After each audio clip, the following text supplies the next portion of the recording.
Well, hi guys. This is the third video for factoring that we're going to do, and on this video I'm going to show you how to factor by grouping terms. Okay, this technique only applies to 4 terms. If you notice that the expression we have up here on the notes on page 9 only has 4 terms. So we have to have a way to factor that. It's 4 terms, and it incorporates a technique we already learned about. And this is the thing. This technique is going to help us do our next problem type, which is factoring all kinds of trinomials where the leading coefficient is not 1. Okay, I hinted on that in the last video, so I hope you picked up on that a little bit. So I'm going to show you on this problem here. I'm just going to take you step by step through it on how to factor by grouping. Otherwise, if this was in class, I'd have you guys experiment a little bit, but we're not going to do that. I'm just going to give you guys the lowdown. So here's what we're going to do, okay? First of all, I'm going to write the problem over again.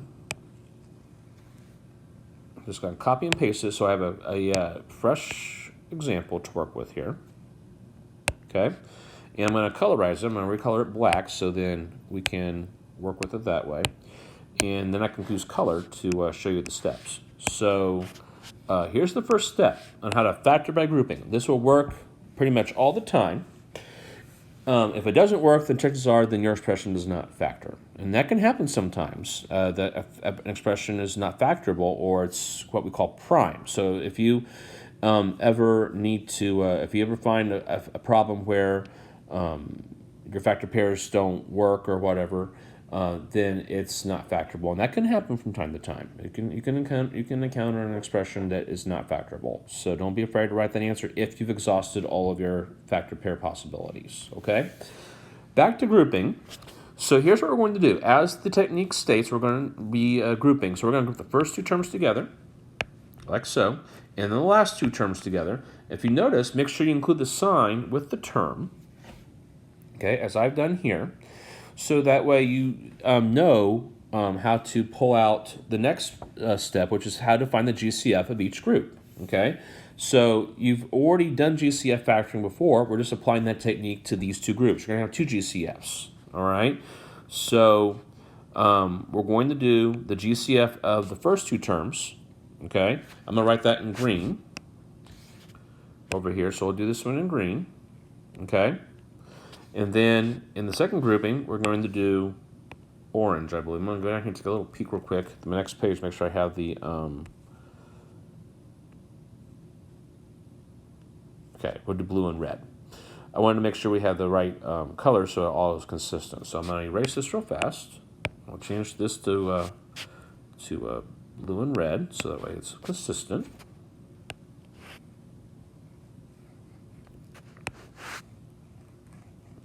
Oops, red. Sorry about that. All right, so find your GCFs. So the GCF group 1, if you find your numbers, there looks like we have a 2 and an x in common. So the GCF is going to be 2x. Okay. So let's go ahead and work on this first group. So we're going to pull up the 2x, okay, on the outside, and then left over. If I divide these terms by 2x, we'll have an x in the first term and a minus 3y in the second term. Okay? And then we're going to look at the red group, group number 2. Do the same thing, find the GCF. Okay, so we have 5x minus 15y. Notice the signs here too. Okay, that can become a bit of an issue if you don't pay attention to your signs. We're going to factor out a positive 5 because they don't have any variables in common. And if I pull out a positive 5, okay, then left over I have x minus 3y. Okay? So here's the really cool thing about factoring by grouping. If it works correctly, the remaining groups, both of them, should match. Okay? If they don't match, one of 2 things happens. Number 1, you didn't factor correctly, or number 2, it's not factorable. These have to match to go to the last step. Okay? And so the last step, and I have a template for this that you'll see in the the procedure that I outlined further on down the notes, okay, is to make two groups, okay? And in group 1, you're going to put the GCF of each group, like so. So we're going to have 2x plus 5. And then in the second group, you're going to have one of the common groups. Okay, so x minus 3y. And that's how you factor by grouping. Thinking is here is that if each of these GCFs is a factor of the common group, then their sum is also a factor of the common group. It's just a simple mathematics principle there that's at play that allows you to factor this way. So we're going to recap this below. So now that you've seen a problem worked out, we're going to do several examples so you'll see how it all works out. You'll have a chance to look at your procedure here.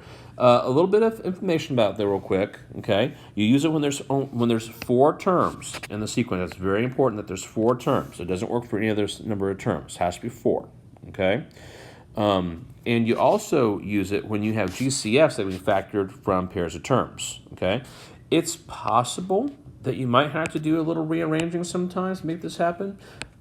I don't think that's going to be a big thing for our purposes, okay? But if you see 4 terms, you need to be thinking, okay, I need to try grouping. I need to try factoring my grouping if I can get this to be factored, okay? So let's go ahead and look at our steps. Group the first and the last pairs of terms again. I'm going to turn my iPad so I can put them all up here on the same screen, okay? There they are, okay? Find the GCF of each group, okay, and the remaining terms in each group should match, as we talked about. And then finally, you're going to write the factorization using the following form. You take the 2 GCFs, add them together, and then you write the common group once, okay? Multiply everything together, and you have your factorization, okay? So let's look at our first example. Okay, and if you notice here, I have this all mapped out for us, so we can just follow the procedure, okay? So we're going to group the terms together. I'll use a different color this time so it doesn't take away from the blue. So group the first 2 together, the last 2 together, okay? And then you're going to find the GCFs of the groups. So the GCF of group 1 is 2 for the number, and x again for the variable. And again, well, this is the same problem we just did. I just realized that. When we do this again, it's going to be x minus 3y left over, okay? And then again, the GCFs for the second group, 5, and then x minus 3y left over. So then these groups match. So then you can write it as your final answer. 2x plus 5, and then times x minus 3y. Okay? Let's do an example. All right, so here's the thing. I wrote this down twice so that I can have a copy to work with and you can see the original problem. All right? So we're going to go ahead now and do this for example 1. And we're going to group the first 2 terms together and the second 2 terms together. All right? And we're going to find the GCF of group 1. So look at your numbers. It looks like we have an x or a 2 in common. So we're going to have a 2 on the outside of the group. And then look at your variables. They share an x. So we're going to have a 2x on the outside. And left over from each term after I divide is x to the third. And then we have plus 3. Okay? That's the first group. Now look at the second group. Okay?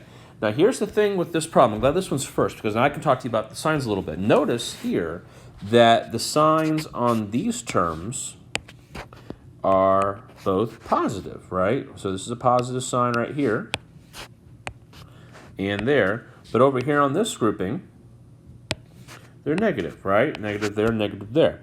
So I need to make sure the signs match in my group in order to complete the factorization. So if the signs don't match already, I can make them match by factoring out a negative GCF. So I'm going to look at the numbers. That's GCF of 28 and 21 is 7. So in order to change these signs to positive, I'm going to factor out a negative 7. And then that's all I had because they don't have an x in common. So it's going to be left over x plus 3. In fact, it's going to be x to the third plus 3. Okay? So you have to check your signs as you do this because, again, you want these groups to match right here and right here. Those groups need to match. Okay? So now that they match, I can write the final factorization. So I'll go ahead and write my two groups. And again, it's GCF1 and GCF2 in one group, and then one of the common groups to finish. So the final factorization is 2x minus 7 times x cubed plus 3. Okay? And if you want to check that, you could check that real fast. It's not that hard to check. You could see that 2x times x to the third is 8x to the fourth. I'll just write it here real small. Okay? And then 2x times 3 is your 6x. And then negative 7 times x to the third is negative. Well, and I can tell you what, I made a mistake all the way up here. It should be a 4x to the third plus 3, and so should this one. I just forgot my 4 on each one of those. So my apologies for that. That should be a 4x to the third. So that's why it's didn't coming out right, but now it should be coming out right. So my apologies for that. I just forgot that factor of 4 in there. Method still stays the same, so my apologies again. Let's go ahead now and finish this multiplication up. Now that it should factor to the right thing. So this should become negative 20. 8x to the third, and the last term should be negative 21, and it checks. Okay? So, again, watch your terms. It's real easy to do. I'm kind of glad I made that mistake so you can see how easy it is to kind of avoid a term. So just make sure it's good before you continue, okay?